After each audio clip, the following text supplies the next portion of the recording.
Al-Fatihah.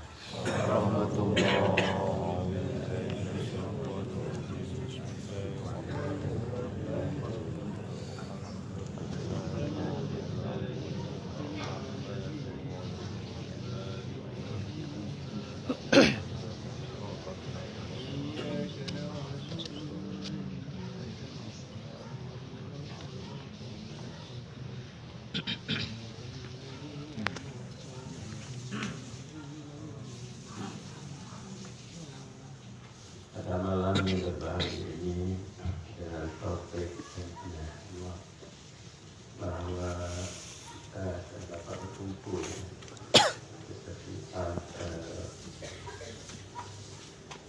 di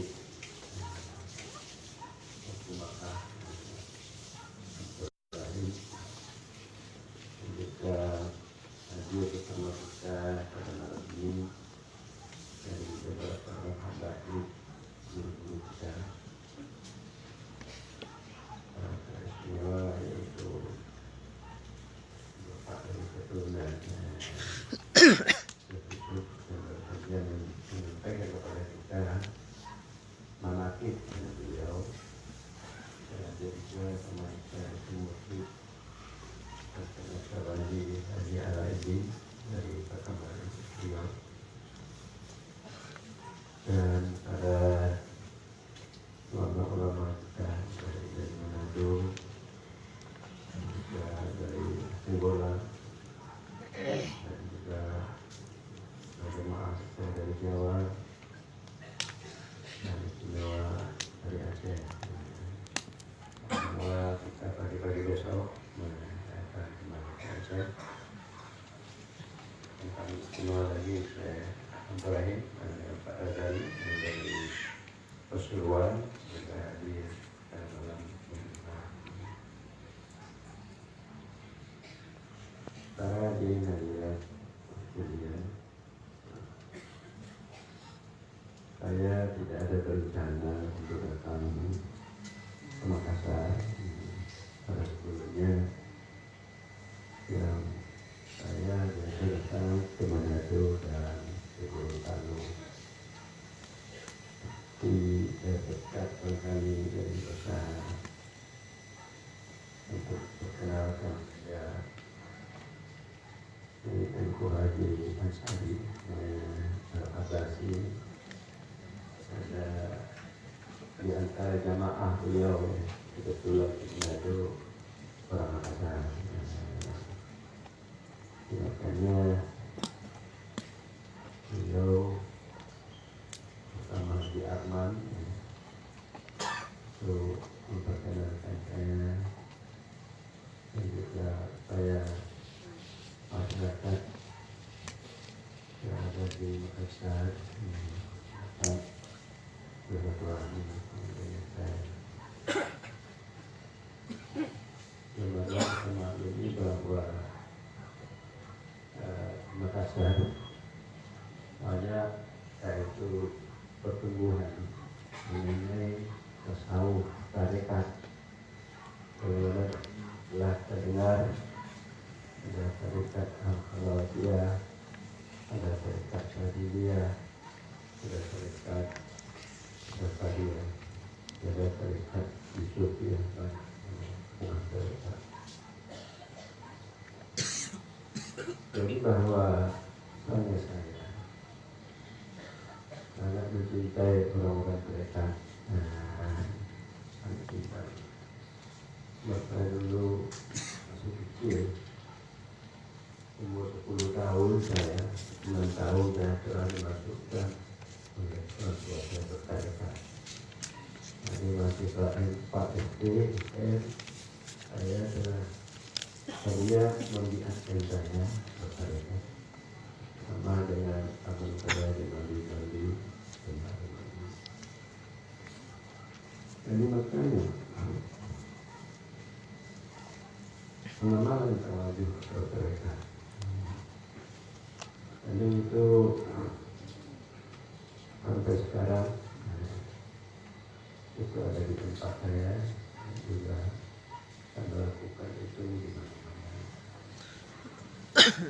Para hadirin hadirat waktu saya bertarekat dan amal di tarekat, nomor dulu dalam tarekat, tapi itu saya tidak ada merasa satu kepuasan. Makna satu kepuasan yaitu satu ketenangan. Makin banyak bagi saya teringat dunia ini. Kalau penamalan tarekat, saya bertekad, saya suluh, saya datang bersuas. Kemana ya? Untuk belanja keluarga, anak-anak, sekolah, segala macam.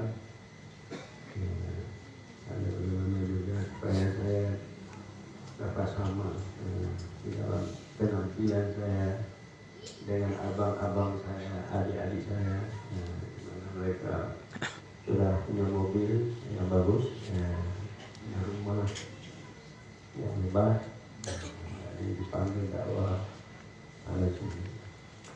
Jadi padahal saya sudah menjadi pimpinan mereka. Itu apa penyebab maka tidak mau dengan tarekat yang sama, karena kita tidak merasa kepuasan. Jadi makanya saya mencari kitab-kitab daripada para wali Allah, yaitu seperti kitab Tuhfatul Musalah karena daripada Ibnu Fabar dan juga kitab lainnya daripada wali Allah seperti Manazil Syairi, dan ada kitab yang berbentuk untuk menerangkan hakikat dan makhluk. Jadi kita untuk menerangkan hakikat dan makhluk. Makanya saya melihat di dalam kitab-kitab itu bahwa tarikat itu baru bagus kalau syariatnya bagus. Kalau syariatnya bagus, tarikat itu bagus. Karena akidahnya baik, kemudian cara dia pengamalan mengenai hukum fikih, hukum dengan cara hukum yang baik, kemudian dia memiliki sifat yang baik, akhlak yang baik. Jadi kalau itu dasar dia bertarekat, maka tarekatnya bagus.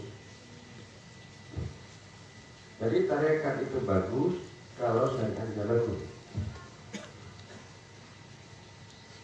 Kemudian juga hakikat itu baru bagus kalau tarekatnya bagus. Karena tarekat ini bagaimana kita untuk menyangkutkan hati kepada Allah, bertawakkul senantiasa, supaya kita berada di hadapan Allah, tidak ada teringatnya kepada untuk mencari keuntungan dan maksud ini.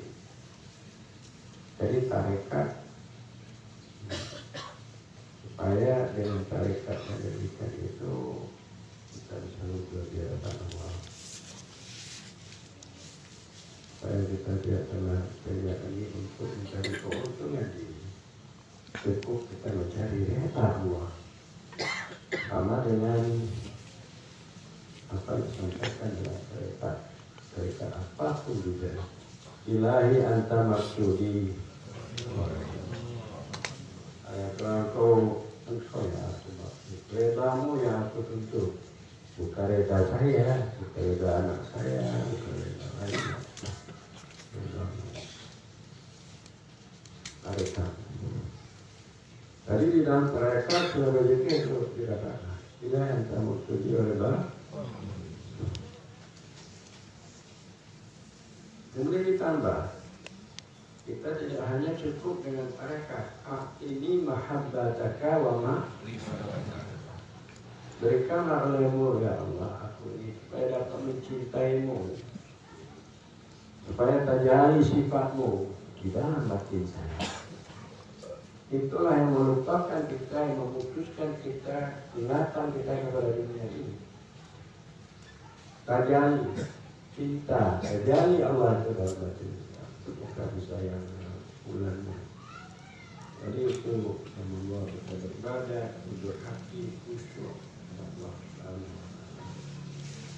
Dari cinta yang demikian itu, ajaib kebagusannya, kebaikannya membawa pada cinta dan rindu kita. Itu berasal daripada senteran, daripada cahaya asma dan sifat yang bermula dari datangnya daripada zat dan sifat Allah masuk ke dalam hati, sehingga yang membuatkan penyebab kita rindu dan cinta. Itu yang dapat memutuskan kita dengan dunia ini dalam ingatan kita. Walaupun kita di dunia pakai dunia, tapi hati kita tidak ada yang diganggu oleh waswas.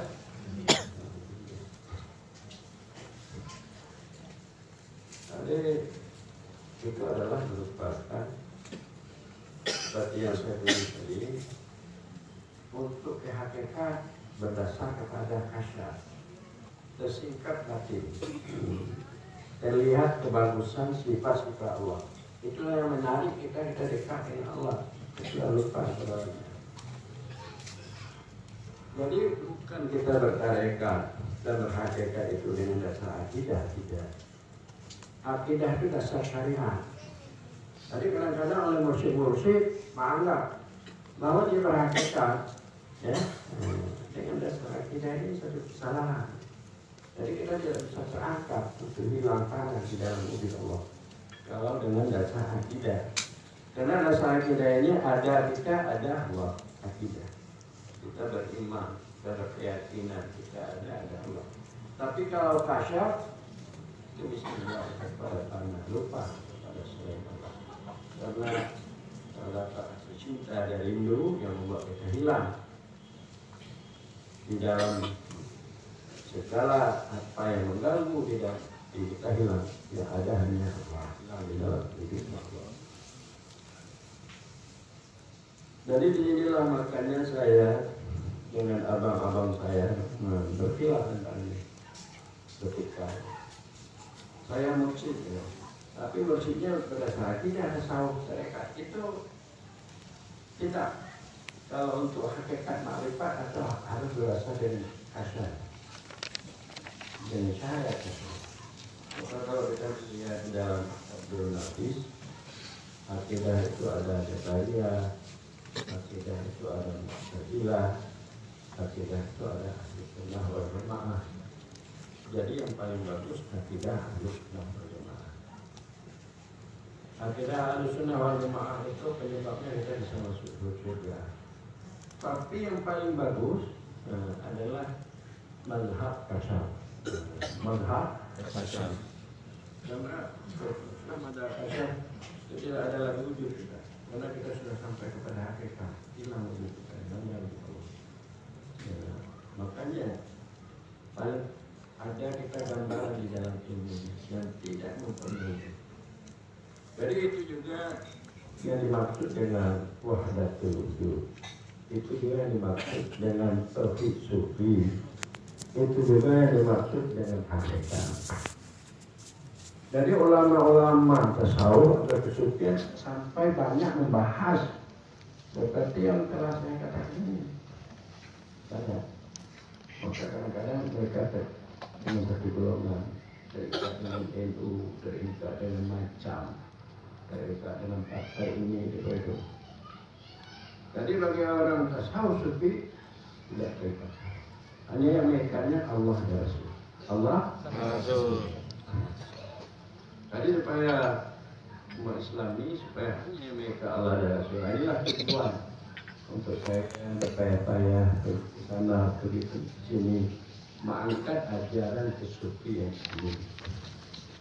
Jadi kalaupun namanya banyak tantangan, banyak hambatan, tapi itu semuanya mendorong keberhasilan daripada dakwah.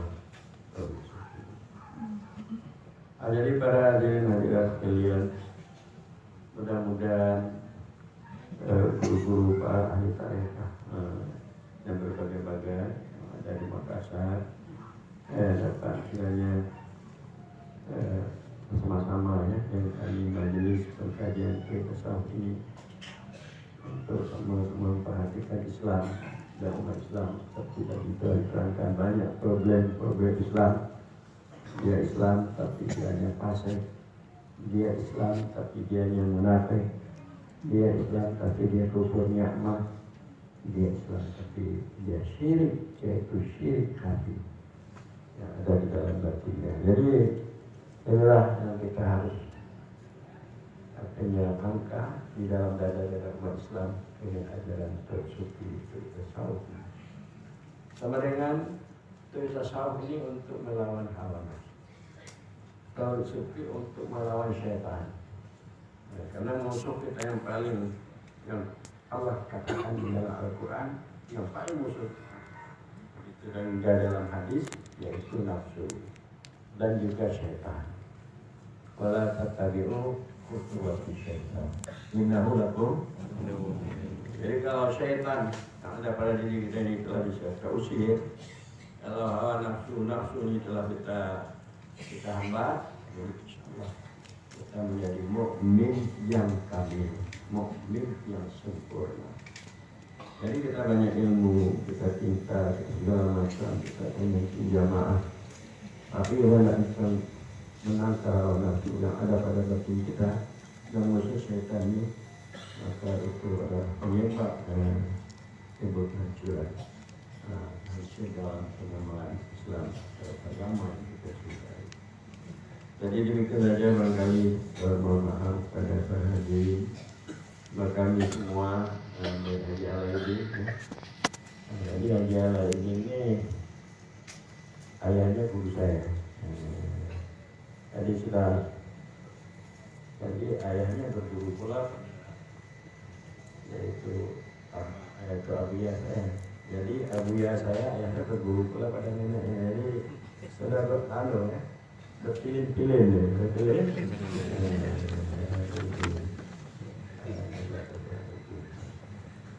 Ini mudah-mudahan saya berharap di samping kita bertarikat, kita harus mengangkat tauhid sufi ini. Jadi karena sufi inilah penyebab itu dapat menghilangkan anomia keakuan diri kita, bagaimana kata almarhum Aulia Mudawali, wujud diri kota syaitan, hancurnya hidayah Rabi, jalan hidayah, tunggu hidayahnya suluk rakan tarikat sufi. Ini bahasa Aceh. Jadi sekali lagi itu gunung hakikat yang macam kata saja. Nanti kamu tentang kanubi kamu dalam tarikatnya. Coba hakikat itu ada gunungnya lagi, itu ma'rifat. Supaya kita sampai ke puncak hakikat itu ma'rifat. Cuma untuk sampainya itu di dalam nadam ya kita ada tempat mengatakan yaitu wa askina asbah syarabi hobi yakatuni lana kamal hobi. Jadi ditafsirkan dengan bahasa Aceh, minuman bersih dan minuman yang bersih yang tak bersih puji kamu supaya sempurna hampir puji kamu. Maknanya ada minuman bersih, minuman cinta. Ada cinta, jadi cinta rohani daripada guru kita kepada Allah. Itulah yang kita bisa dekat untuk sampai kepada dekat dan bermakrifat kepada Allah. Jadi wallahu a'lam. Jadi kita semua tarikat ini satu. Apapun tarikatnya, tujuannya hakikat. Tujuannya hakikat.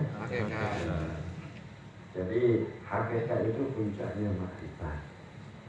Maknanya panah yang lain. Yang ini ada Allah Subhanahu wa ta'ala dalam pandangan batin kita.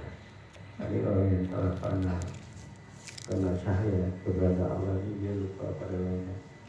Kemudian cahaya itu lagi berkurang sedikit, maka dia akan terlihat dirinya bersama Allah. Jadi itu pada makan bangsa. Maka dengan demikian dia mudah Allah untuk melakukan kebaikan. Awal-awal disawat, jadi kita berpikir, tentu berpikirlah, berpikir